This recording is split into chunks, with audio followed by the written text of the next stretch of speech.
Thane bus stop परिसरातील मुख्य रस्ता खड्ड्यांनी भरून गेल्याने नागरिकांना प्रचंड त्रास सहन करावा लागत आहे. सतत पावसामुळे रस्त्याचे डांबर उखडले असून खोल खड्ड्यांमुळे वाहतुकीची तीव्र कोंडी निर्माण होत आहे.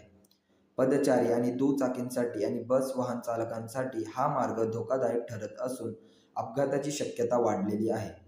स्थानिक नागरिकांनी महापालिका प्रशासनाकडे तातडीने दुरुस्तीची मागणी केली असली तरी आत्तापर्यंत कोणतीही ठोस कारवाई करण्यात आलेली नाहीये.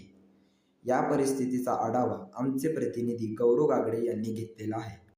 तर नमस्कार. आपण आज ठाणे परिसरातील ठाणे स्थानकाजवळ बस डेपो जे इथं आलेलो आहोत. आपण कॅमेऱ्याच्या माध्यमातून पाहू शकतो की या बस डेपोची हालत किती बेकार पद्धतीने झालेली आहे. हा आपल्या ठाण्यातला सर्वात जुना बस स्थानक आहे असं सांगितलं जातं. आपण पाहू शकतो की इथे जे खड्डे आहेत ते किती जास्त बेकार आणि किती ते डीप झाले आहे. इथं बरंच पाणी साचलेलं आहे आणि आपल्या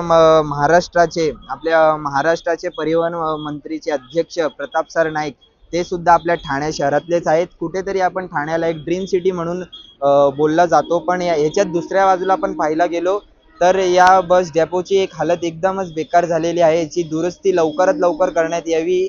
आणि आपण हे पाहू शकतो की इथे जे काही जो काही लावण्यात आलेले आहेत, जे काही खड्डे झालेले आहेत, आपण कॅमेऱ्याच्या माध्यमातून पुढे जाऊन पाहू शकतो की इथे जे खड्डे आहेत ते किती जास्त डीप झालेले आहेत. जे बस चालकाला किती त्रास होत असेल, जेव्हा बस चालकाला आणि किंवा त्या बसमध्ये बसणारे पॅसेंजर आहेत त्यांनाही किती त्रास होत असेल. आपण इथंही पाहू शकतो की इथली जे भिंत आहेत प्रत्येक जागेवर इथे लिकेजेस आहेत आणि इथले या बस स्थानकाची लवकरात लवकर दुरुस्ती करण्यात यावी. प्रवाशांसाठी चांगल्यात चांगल्या सुविधा उपलब्ध करून यावेत.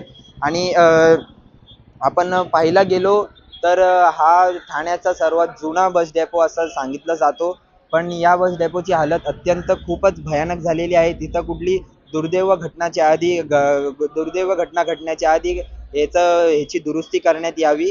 मी गौरव गागडे, कॅमेरामॅन आयन सय्यद सोबत.